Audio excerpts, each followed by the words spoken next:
In a powerful show of support for nature, nearly every government in the world united behind the CBD's sweeping biodiversity plan for life on Earth.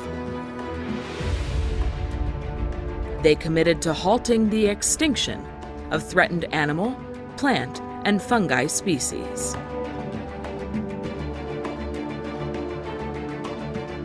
And in an historic first, they also committed to helping those species recover,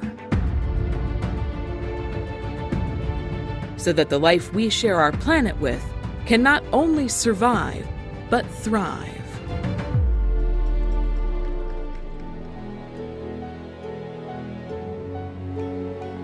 Making these goals a reality will take all of us working together.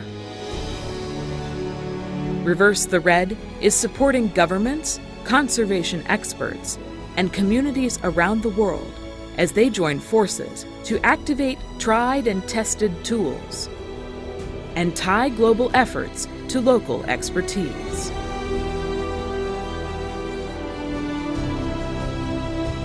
All in a coordinated effort to assess, plan, and act for wildlife. Together, we can save species from extinction. Together, we can secure our planet's future. Together, we can reverse the red.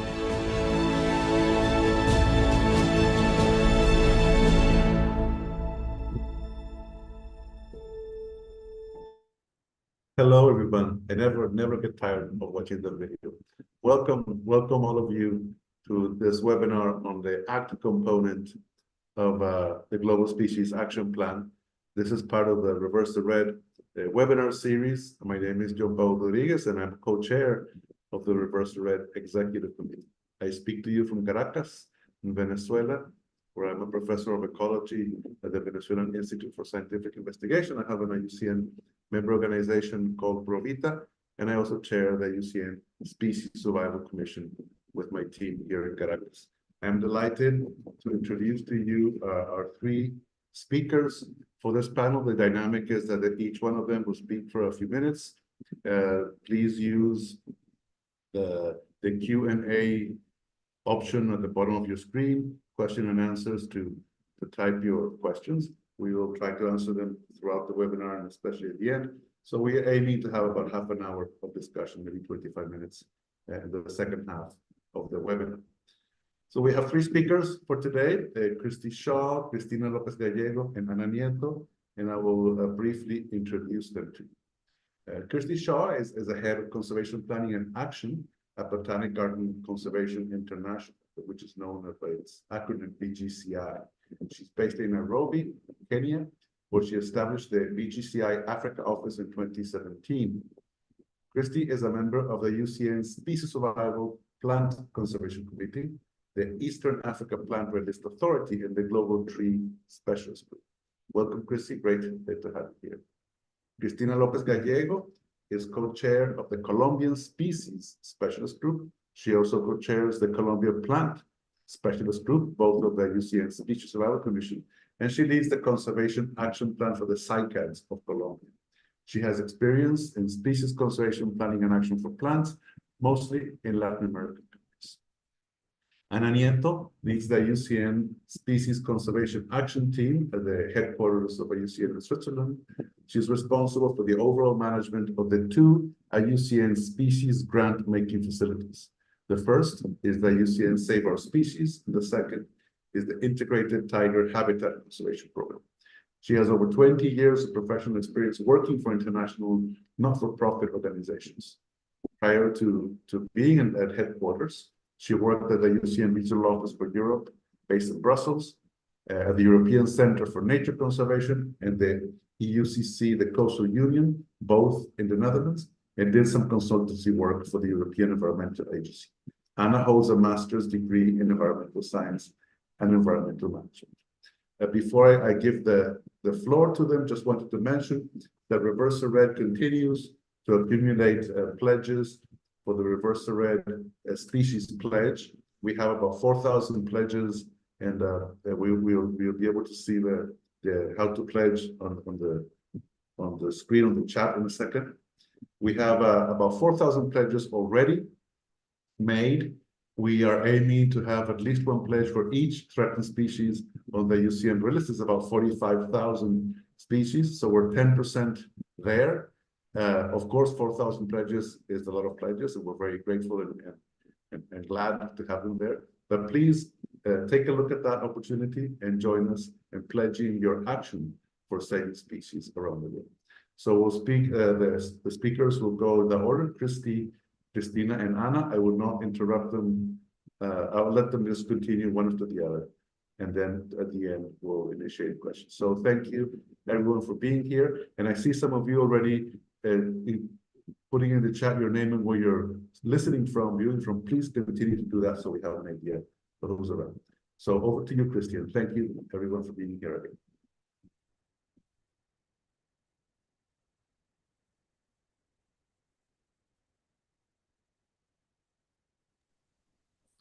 Great, so thank you, John Paul, and hopefully you can all see my screen here.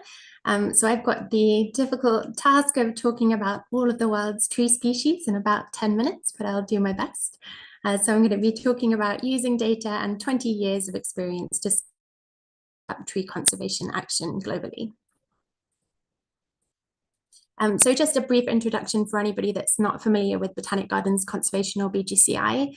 We're the world's largest plant conservation membership network. We've got more than 900 members within our network globally at the moment. And our mission is to mobilize botanic gardens and engage partners in securing plant diversity for the well-being of people and the planet. So we do have a very strong focus on tree species, although we are interested in all types of plants. BGCI has been leading practical tree conservation projects with partners around the world for 20 years now. We've worked with local technical partners and communities to recover more than 400 tree species in more than 50 countries so far. And this work has really involved the provision of training and support to partners, and we've trained more than 10,000 people in tree species conservation techniques so far. So a lot of the work that we were doing on tree species was at the individual species level, and we really saw a need to be coming up with an approach to coordinate this action for tree species conservation and to try to scale it up to the global level. So this is the approach that we came up with, which has 4 steps. So prioritize, plan, act, and monitor, which you'll notice is very, very similar to the IUCN SSC assess, plan, act approach. We just added in monitoring, and then also you'll see in the middle, we added 3 important words for us, which are empower, mobilize, and collaborate, which really represent the way that we work with our global network and our partners on tree conservation. So I'm going to talk through each one of those steps and talk about how we're really using them to scale up tree conservation action globally. So firstly, when it comes to prioritizing, we prioritize which tree species need conservation action, where conservation measures are required, and what threats need to be addressed. We do this via the Global Tree Assessment, which I'm sure lots of you have heard, which is assessing the conservation status of every known tree species in the world. So this is led by BGCI and the IUCN SSC Global Tree Specialist Group. It really is a collaborative global initiative with many, many people in Fundación Franklinia. And this has told us that at least 30% of the world's around about 60,000 tree species are currently threatened with extinction. So that means that there are twice as many threatened trees than threatened mammals, birds, amphibians, and reptiles combined. And we also know that at least 142 tree species have already gone extinct. So there's a real need to scale up conservation action for tree species. All of the information that comes out of the Global Tree Assessment is published on our Global Tree portal, which provides information at the species level, at the country level, and at the global level. So when we know are in need of conservation action, we then go about planning. So we plan conservation action for species sites and at the national, regional,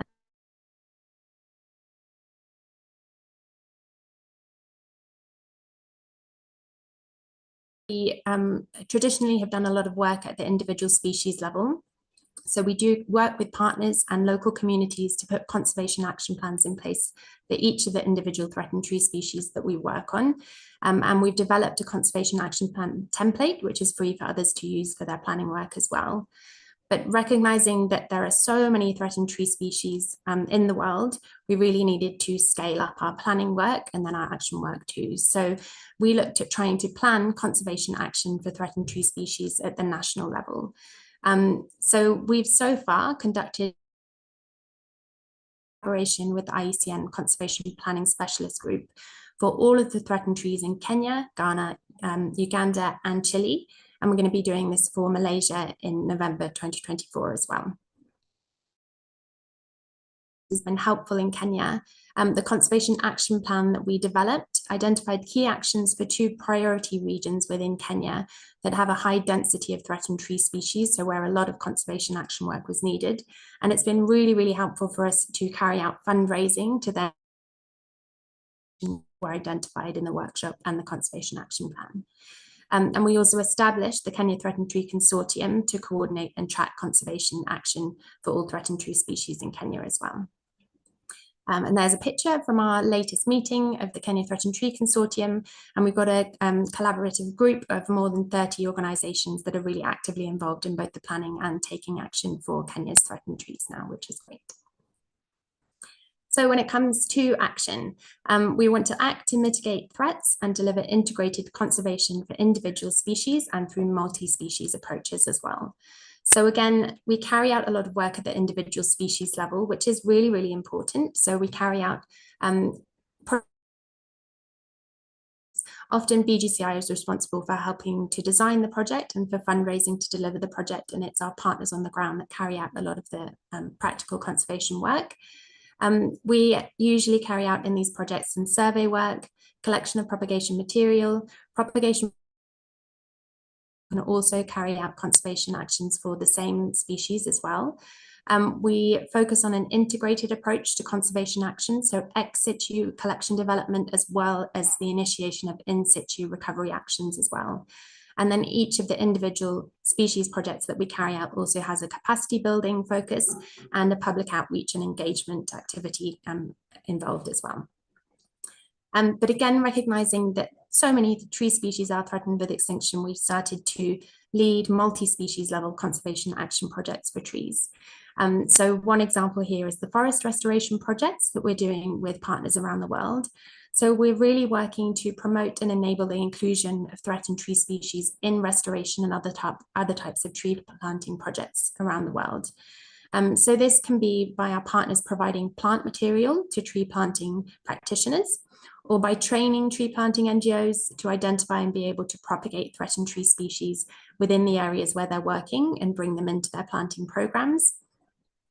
And then we also carry out collaborative projects with partners on forest restoration. So for example, in Kilifi County in Kenya, we're working with our partners to grow and plant 180 native tree species, and more than 40 of those are threatened with extinction. So it's a really good way to deliver conservation action for multiple species at the same time within the same project. Whilst talking about conservation action, I also wanted to introduce our multi-species approach, which is called the Global Conservation Consortia. So this is an approach for scaling up conservation action for taxonomic groups of plants. So a lot of these have been set up for trees so far, but not all trees, they're also for other plants. And basically the aim of these is to mobilize a coordinated network of institutions and experts to collaboratively develop and implement comprehensive conservation strategies for priority threatened plant groups. So we're really looking at taxonomic groups of plants with a high number of threatened species within them. So far, these global conservation consortia have been launched for Acer, conifers, cycads, dipterocarps, ebonaceae, erica, magnolia, nothofagus, oak, rhododendron, and white beams, rowans, and service trees.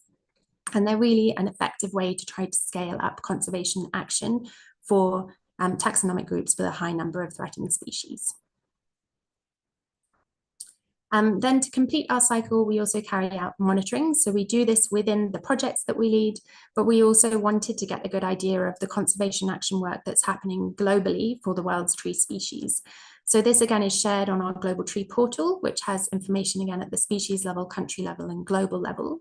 So when you look at those species level pages, the conservation action tracker is there, and you can see what conservation actions are currently underway for individual tree species. So you can see if there's a conservation action plan for a species, if a species has an ex situ collection, a propagation protocol, if there's in situ management or planting underway, etc.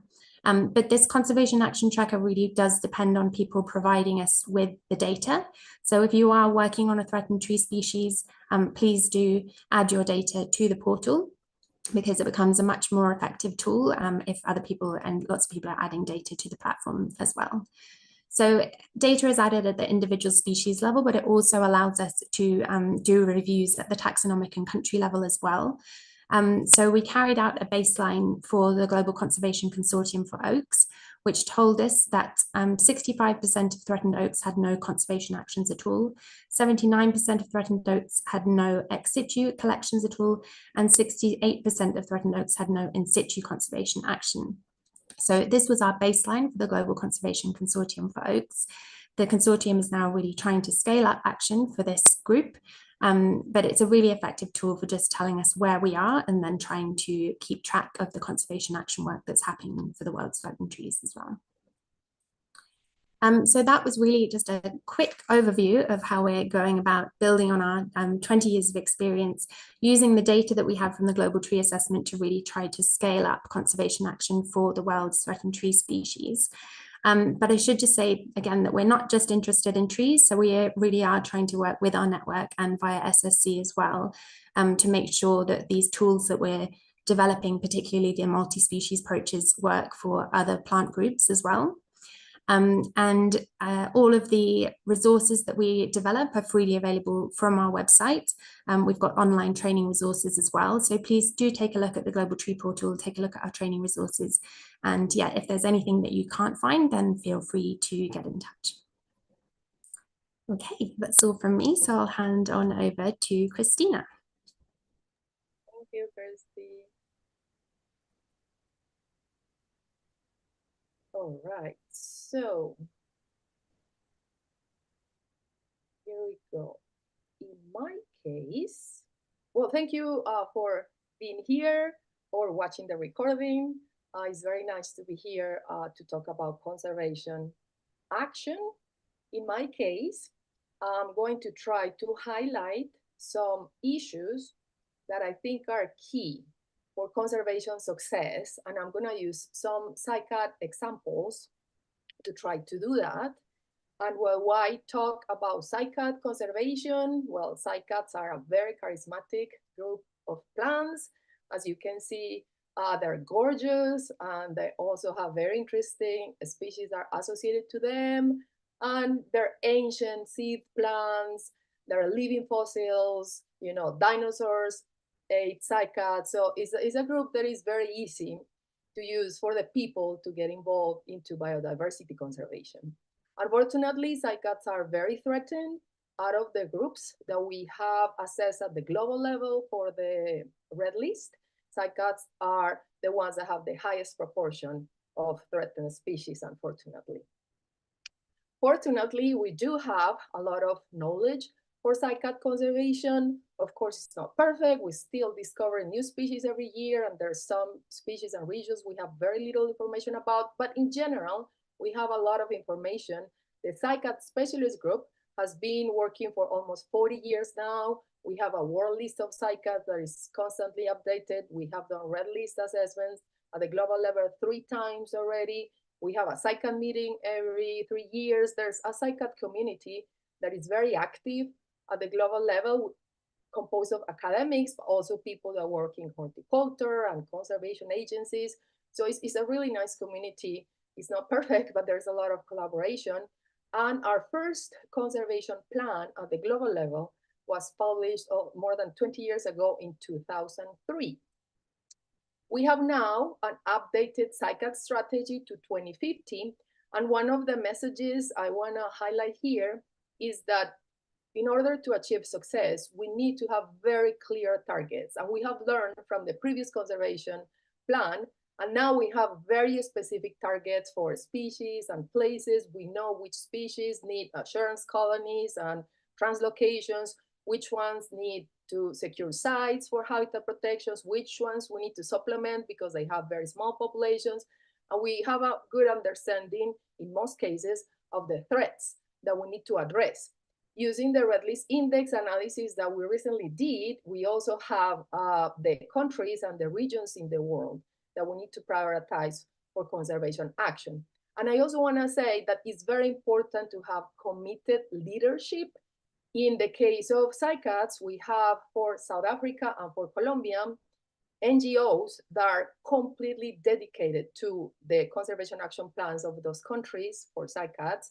And we also have species stewards and other figures that guarantee that there is an institution that is always pushing for Cycad conservation. Of course, we interact with many stakeholders, but in the case of plants, there's a lot of institutions that need to be reminded and helped, supported in order to carry out conservation action. So I think it's very important to have an institution that is all the time leading this process. In some cases, we only need to secure sites for habitat protection. I know this is not trivial, but in some cases, it's just about securing a population in one site. We have conducted a conservation gap analysis in situ and ex situ for the Cycads of Colombia. Now we're doing a gap analysis for the Cycads of the world. So we know which species are already within protected areas, for example.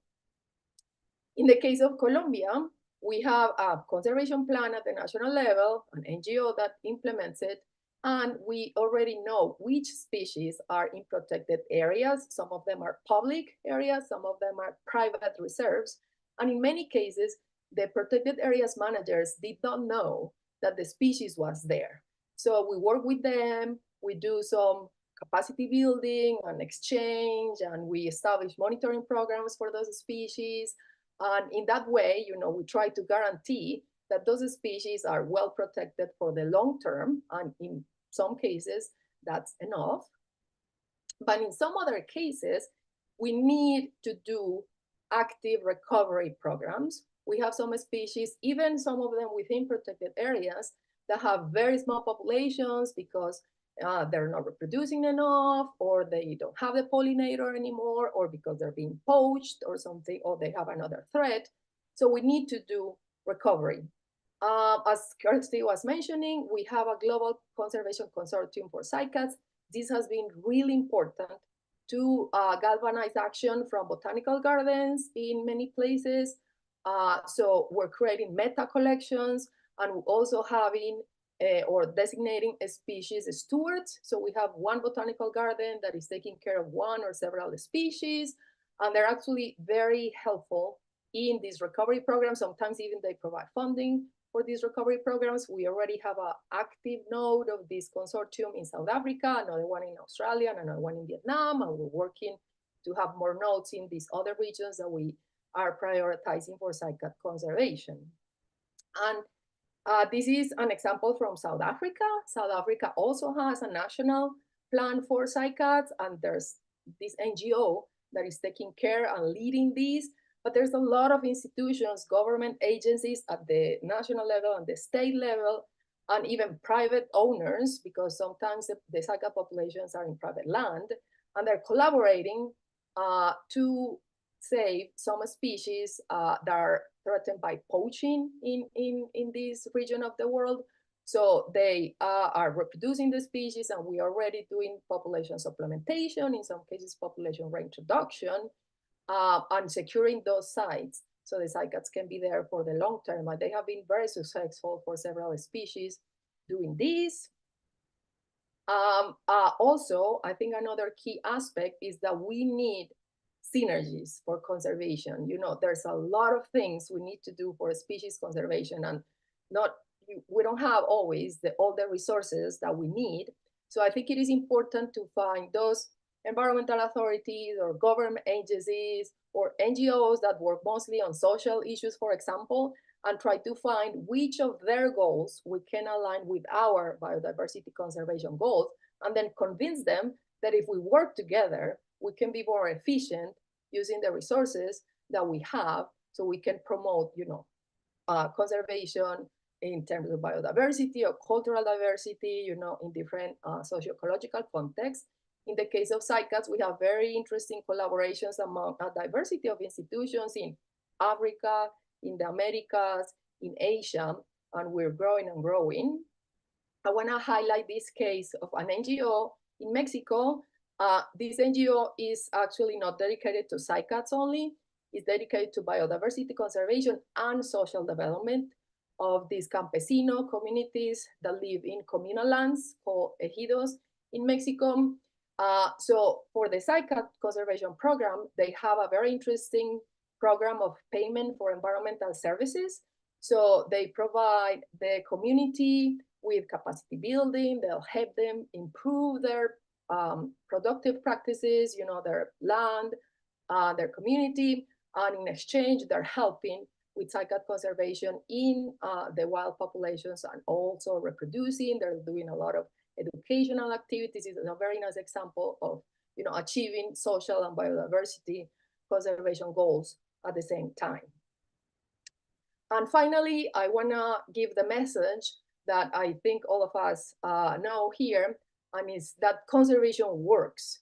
For Cycads, we have these nice plans at the global level, national level. Sometimes we have plans at the species level also. And we are already doing green status assessments, and we have evidence that many Cycad species will be extinct if we were not doing these conservation actions. In some cases, the species are just staying stable, but that's a huge achievement. But in some cases, we're actually helping recover these species in significant ways. And for example, in Colombia, the last red list assessment that we did, we identified 18 species that are threatened. 9 of those are critically endangered. Basically, all the endemic species to the country are threatened. And now we have done green status assessments for most of them. And we can see that all the threatened species that we assessed for the green status, but even some of the species that are near threatened, are conservation dependent. If we stop doing all these things, many of them will go extinct. So, this really highlights the importance of what we're doing. So, I hope we can keep doing it for the long term. And with that, I will be happy to keep discussing about species conservation. If you want to know more about the initiatives that I just showed you, you can visit these websites. I'm looking forward to the questions. Thank you.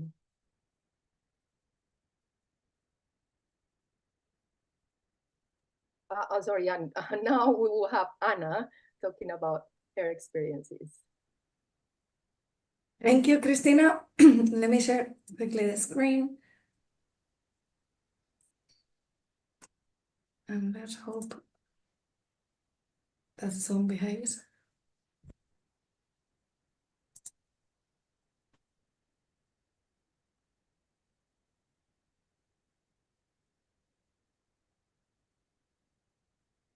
Can you see my screen? Yes, we can. Yeah. Okay, super. So thank you, thanks, Cristina, and thank you, John Paul, for inviting me to be here today with you and sharing the work that we're doing in UCN as part of the Save Our Species program. And I wanted to talk today about achieving species recovery goals. So our mission is to mobilize collective action in order to implement the GBF, the Global Biodiversity Framework, while halting human-induced extinction of species and also the main threats, addressing the main threats to biodiversity. So, as many of you know, IUCN and the Species Survival Commission approach species conservation through these steps of assess, plan, act. So assess is really about understanding what is the status of a species, how close to extinction the species are, and that's where the work of the red list comes in. Planning is really about taking that information and generating conservation strategies that deliver positive outcomes for species and biodiversity. And here is a lot of the work that has been done through the Global Species Action Plan, the GSAP, and also scaling down into national and regional and species and site level. And then the act is really what I want to talk about today. So it's really about implementing those plans. It's about really delivering the action on the ground that makes an impact on the species status. We've also added the policy and communicate, because we believe that as part of the action and all the projects that we are implementing on the ground, we're generating knowledge, we're generating best practices that actually feed into policy and contribute to developing ambitious biodiversity policy. And communicate, of course, is all about communicating the success, the best practices, and a bit more even the extinction crisis. So in a nutshell, what we are doing with the Save Our Species program is that we support science-based conservation action on the ground with impactful projects.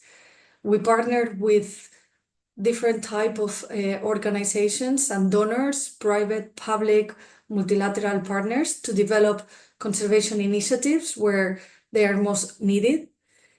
We share the same views as Christina and Christy, that capacitating civil society organization is really important. We need to really empower civil society, and that's why I think it's very important that all the knowledge that we're generating, best practices, this gets out there and we leverage all those learnings. We also support governments to implement the biodiversity policy with all this knowledge that we generate, and we inform evidence-based conservation policies and approaches. So we know that when we're talking about saving a species from extinction, we're not just taking an approach where we're only looking at the species, we're actually looking beyond. We're really applying this approach of species, habitat, people. And all our projects, or most of our projects, have these three components in their implementation. So when it comes to species, we're creating conditions for species populations to increase and recolonize.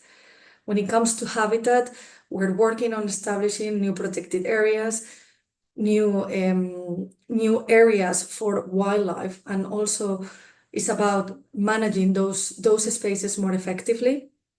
And then the people component is really about working with indigenous peoples, with the local communities, in reducing unsustainable dependency on natural resources through the provision of alternative livelihoods.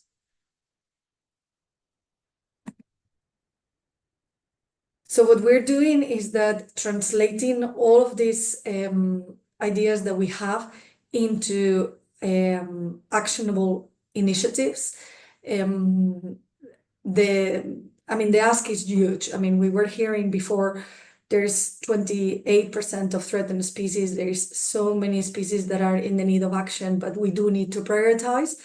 And then the way how we've done that is that in many of our initiatives, we've looked at the large carnivore approach. So really looking at apex species that, if we focus on them, other species would also benefit from the actions. So just to give you a bit of a flavor of the type of initiatives that we have, it's like we have the African Wildlife Initiative. This is a big initiative funded by the European Union on the 5 big large carnivores in Africa, but also many other species, prey species, and also other species have benefited from action. We have another initiative in Central Asia focusing on snow leopard. We have a great collaboration with Fundación Segre, where we've been able to launch calls for proposals for different targeted groups. Like we felt that we wanted to prioritize action on ungulates, So we launched a call on that. We also had a call following the publication of the red list of freshwater species. So really going there with the opportunity of providing funding for those threatened freshwater taxa. And we also prioritize a small group of reptiles, also following the global reptile assessment. We have a big initiative in Madagascar focusing on lemurs. You can imagine a lot of the actions that we're funding in there is about restoration of the habitat. So many other species are benefiting from that. We have an initiative on gibbons that has actually come to an end. We're looking to continue these efforts since gibbons are very much threatened. We have an activity going on sturgeons as well, particularly in the Danube area.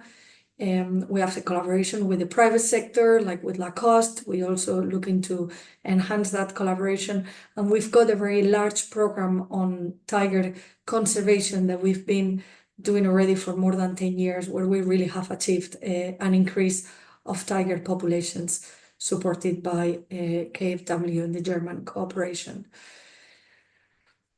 So I just wanted to, I don't have time to tell you in detail about all these different initiatives, but I just wanted to bring you a little bit, sorry, I just wanted to show you here a bit the map. We're almost reaching 500 species through 358 projects in 59 countries. But yeah, what I wanted to bring you here is a bit closer to the type of activities and impact that we're making on the ground. I'm bringing you a bit closer to where our grantees and our NGOs are really working. So here, when it comes to a species, this is the type of work we're funding. We are funding species monitoring. We are providing our grantees with field equipment, with supplies, and with operational support. We are employing community rangers.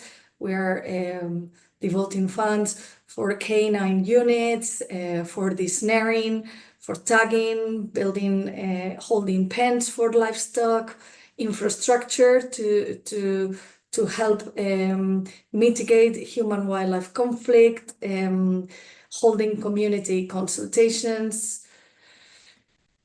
When it comes to habitat, we have been contributing to building water holes for wildlife, particularly on the tiger program, grassland management for those species that also require that type of habitat. We have improved the management of rangelands, resulting in greater habitat protection for carnivores, prey populations, and also for livestock. Some infrastructure development like guard posts. We've been eradicating invasive alien species in a lake in Africa, restoration. We've also contributed to the development and implementation of protected area management plans. And then when it comes to people, yeah, we've been providing alternative livelihoods like fish farming. You see there beekeeping, but also enabling the commercial production of honey, of mushrooms, of vegetables. We've got there a picture on really communities receiving tangible benefits from the presence of wildlife on village land, helping women with learning alternative livelihoods like handicraft. We've provided improved cooking stoves for people, so then they need to go out less into the forest and have less encounters with wildlife. So all of this just to give you a little bit of a flavor of what the work that we're doing in IUCN when it comes to action. And this is my last slide, just to say that this is all great. Conservation works. I couldn't agree more with you, Cristina, but we do need to do more. We need to scale up.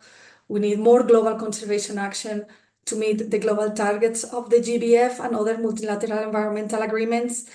We need more implementation of the GSAP, the Global Species Action Plan. We need also more implementation of the MBSAPs and the species plans. We need more funding. That's the difficult one, but we do need more funding for species conservation, and we need a greater engagement of the private sector. It's just not enough with public funding. The private sector has a key role to play.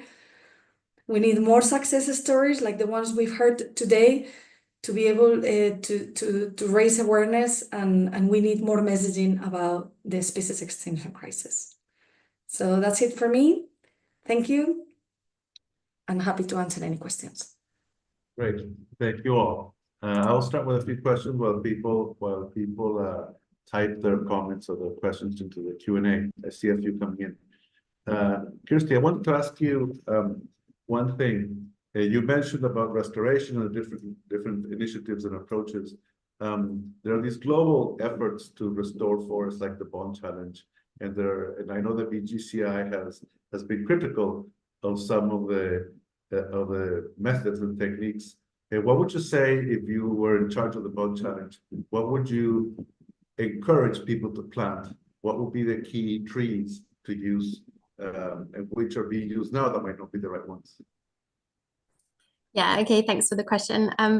Yeah, I think one of the reasons that we have decided to adopt a really strong focus on tree planting and restoration is because we have seen these huge pledges being made by governments around the world for tree planting and for restoration of degraded areas. And then on the ground, we're not seeing so much attention being paid to which species are being planted.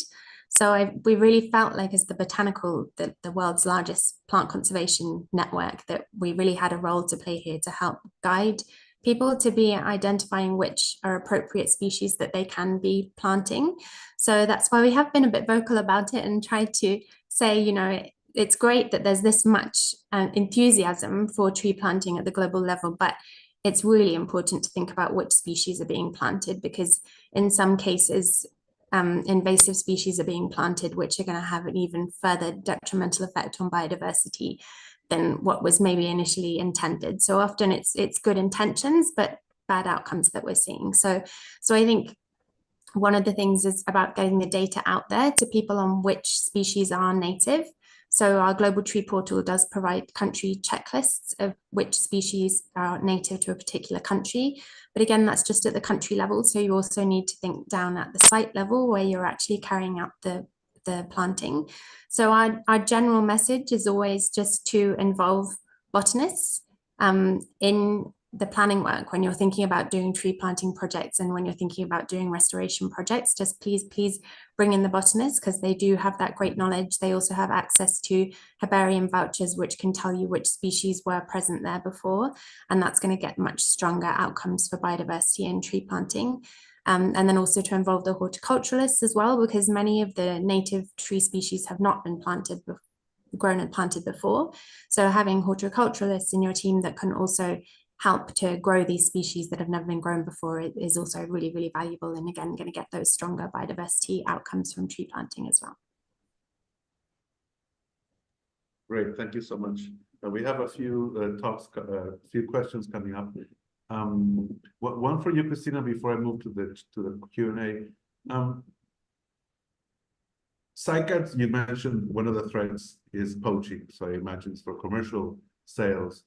And but cycads are very common houseplants, are very common plants that people have in their gardens. And I wonder if you have any suggestion, any recommendation to a buyer of a cycad, how to keep is there any information that we can use to decide which is the right cycad to buy? Yeah, thank you. That's a huge issue for all the ornamental plants, not only cycads, but orchids, bromeliads and cacti. So yeah, there's a lot of, let's say, legal commerce around these plants, and that's great that there's a lot of people interested. They want to have them in their gardens, in their houses, and that's wonderful. But we need to be careful, because there's a huge illegal trade around these plants, and you don't want to contribute to that. And in my experience, there's a lot of people in horticulture, or people that collect plants, or just people that want to have plants in their gardens, and they do not know the impact of buying these plants.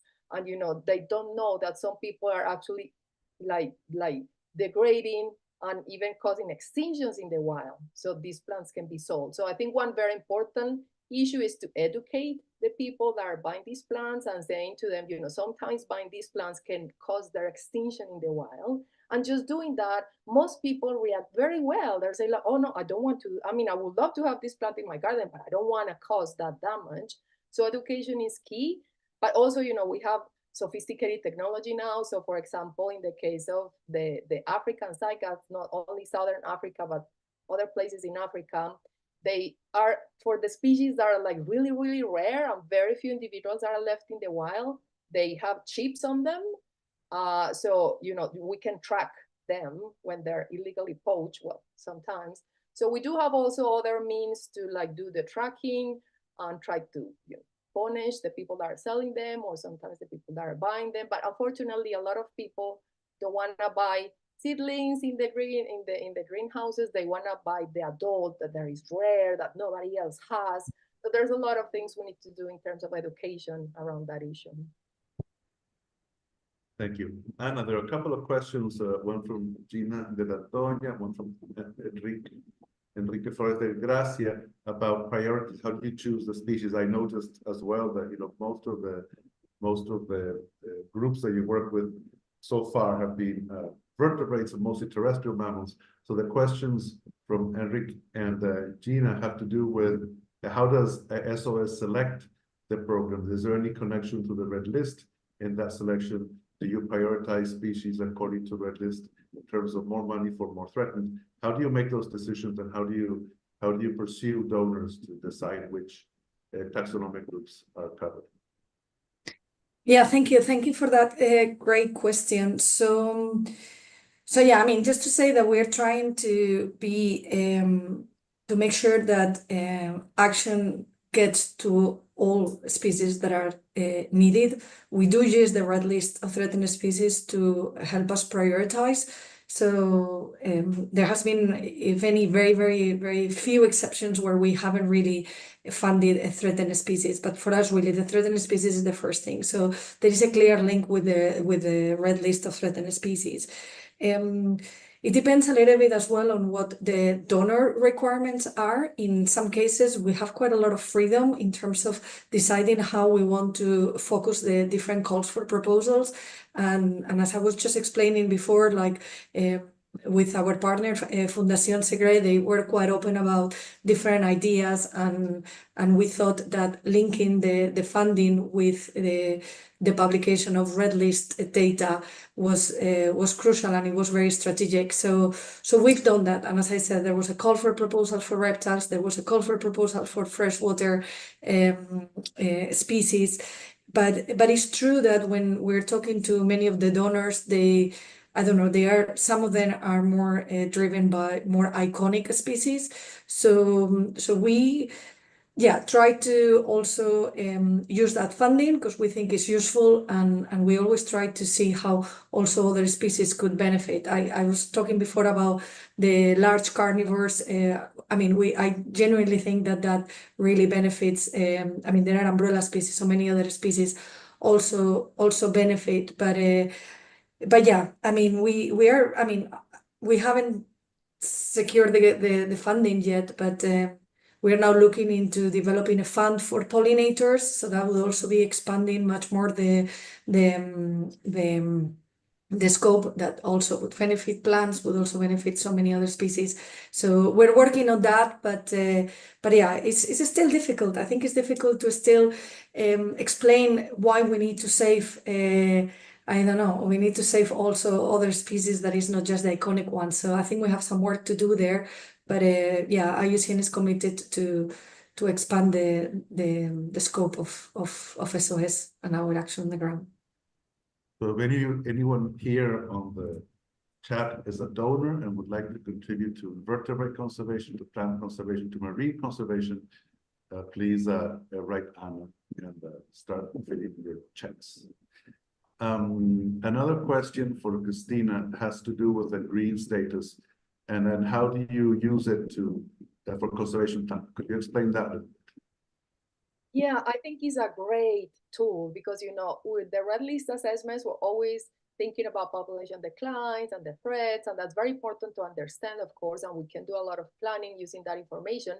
But when you're doing the green status of a species, you're forced to think in what, they call like these scenarios, in which you try to understand what will happen if you do nothing in the past. If you have done nothing, what would have happened? Also in the future, what will happen if you stop the conservation project?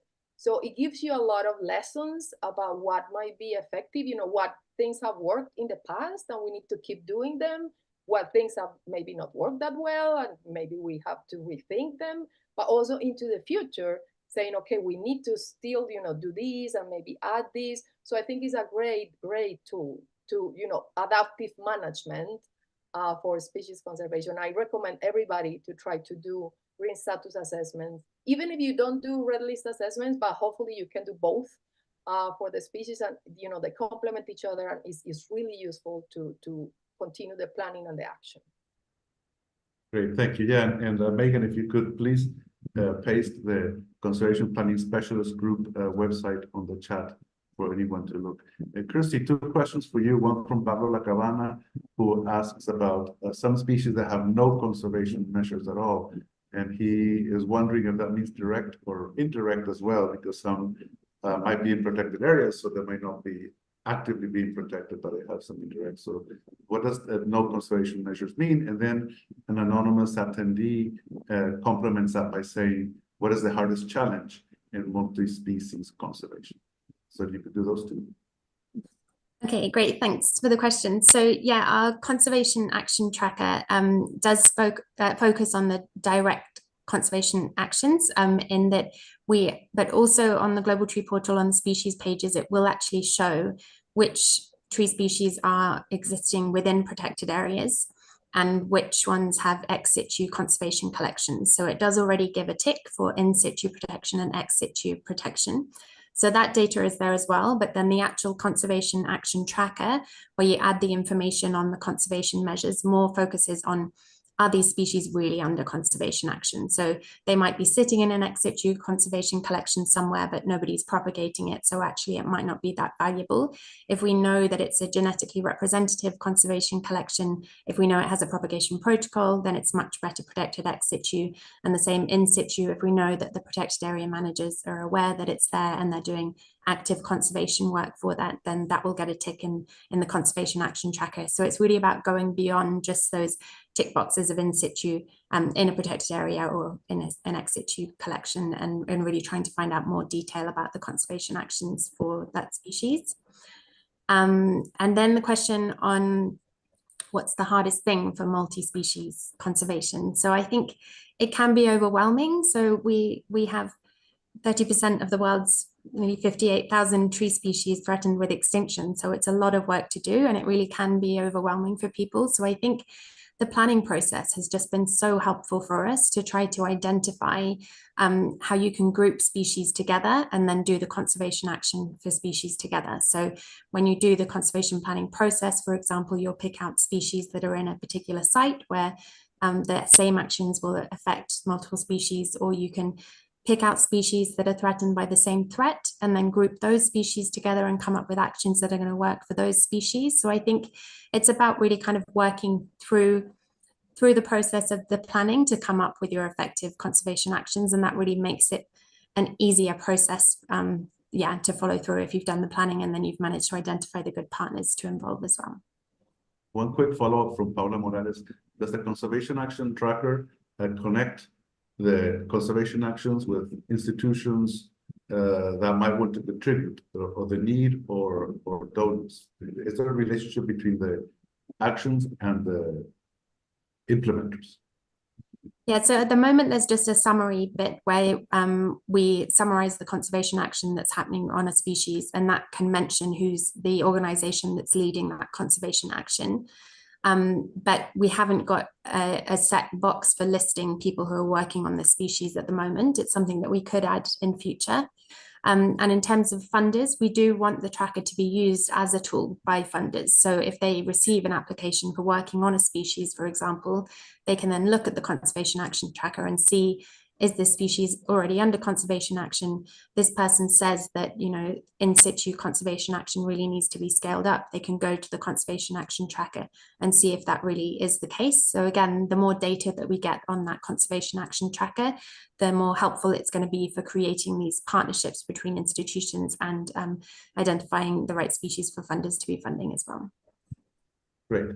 We have 5 minutes left and the 3 questions in the chat. I'm going to ask Cristina to answer Pablo Lacabanas in writing online. It's a quick question. And also Anna from Turshi Suwal, also a question. Please answer that typing it. Before I move to the last question, then wanted to say that with the webinar ends, it'll just end abruptly, so there'll be no saying goodbye. So I wanted to say a couple of things before we do that. First is to remember to enter your species pledge. Megan typed the website early on. She'll probably retype it again.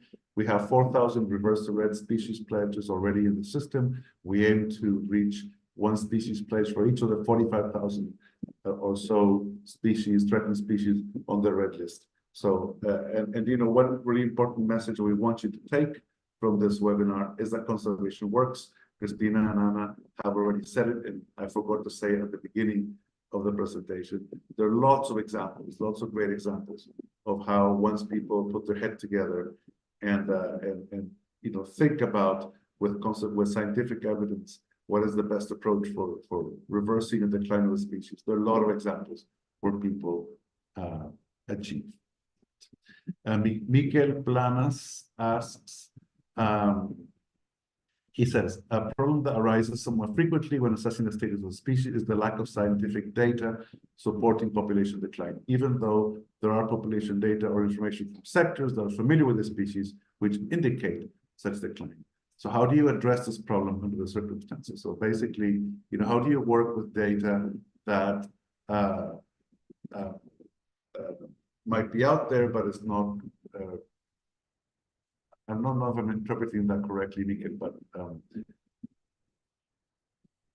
I guess the idea is that there's no scientific information, but there might be other sources of information, such as local knowledge or some other more anecdotal, non-published, non-scientific data.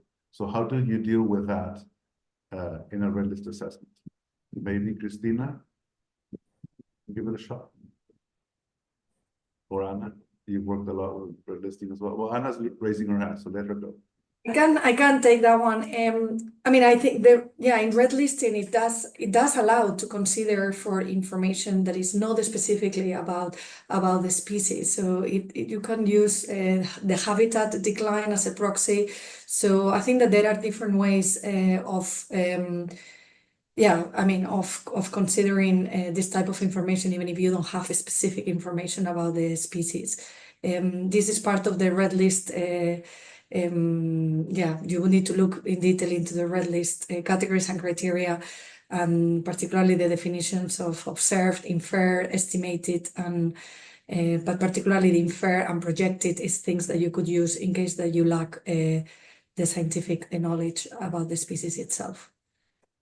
And also, you know, just to highlight for red listing and other tools, you can use also traditional knowledge. I mean, you can use all type of knowledge that is useful for conservation. Excellent. I see Anna's answering the question from Turshi. She asks about if IUCN SSC or IUCN more generally will finance publication of workshops and other things. If you are associated with a SSC specialist group, we have an internal grants process. It's small grants of $2,000-3,000 that have to be requested with endorsement of a specialist group chair. But I would encourage you, Turshi, if you could contact us, one of the mammal specialist groups if you work with one of them, or contact my team about the possibility of applying for an internal SSC grant that are precisely designed to cover those kinds of activities. Like I said, it's not much money, but everything counts. So thank you for the question, and I hope that you get your reports published. So we have no open questions. It is exactly the time for ending the seminar, the webinar. Thank you to the panelists. You've been fantastic. It's great to hear all these I'm really a big supporter of positive, optimistic success stories. So we hope to get many more of these into people's radar over the next few years. And thanks to Megan, who's been behind the screens, and Professor Red for setting this up. So thank you all. Have a great rest of the week. Until next time. Bye-bye. Thank you. Bye.